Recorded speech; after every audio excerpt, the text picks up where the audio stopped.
semuanya kita melakukan pembinaan. Nah, sekarang kita PSSI sudah ada satu klub yang dipisahkan yaitu PS Palembang. PS Palembang membina atlet-atlet yang ada di Liga 3. Nah, kita berharap PS Palembang konsentrasi dalam pembinaan atlet prestasi di Liga 3. Harapan kita, pembinaan ini kan sebenarnya semuanya tanggung jawab yang namanya amatir, tanggung jawab dari maskot PSSI Kota Palembang. Itu sudah diatur di statuta. Pada hakikatnya seperti itu.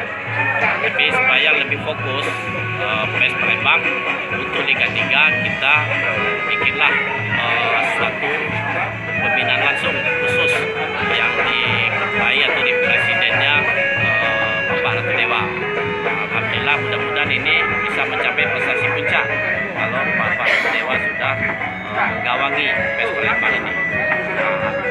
Di sisi lain, untuk pembinaan yang disuratin 17, 15, dan 13 itu tetap dilaksanakan oleh Asosiasi PSSI Kota Palembang. Kenapa? Inilah naungan dari SSB yang menciptakan pemain-pemain atlet yang berprestasi. SSB semuanya terafiliasi ke PSSI. Nah, inilah yang menjadi pemikiran kita agar apa? Ada tupoksi yang jelas antara PS Palembang mengurusi Liga 3, Asosiasi PSSI Kota Palembang mengurusi suratin dan pembinaan usia dini. Harapan kami itu kedua belah PSB, PS Palembang maupun PSSI ini ada sesuai berjalan pada realnya. Kira-kira itu saja harapan kami. Tetap pembinaan berdasarkan statuta itu yang suratin tetap di bawah kita, di bawah Asosiasi PSSI Kota Palembang. Jadi bukan di klub PS Palembang.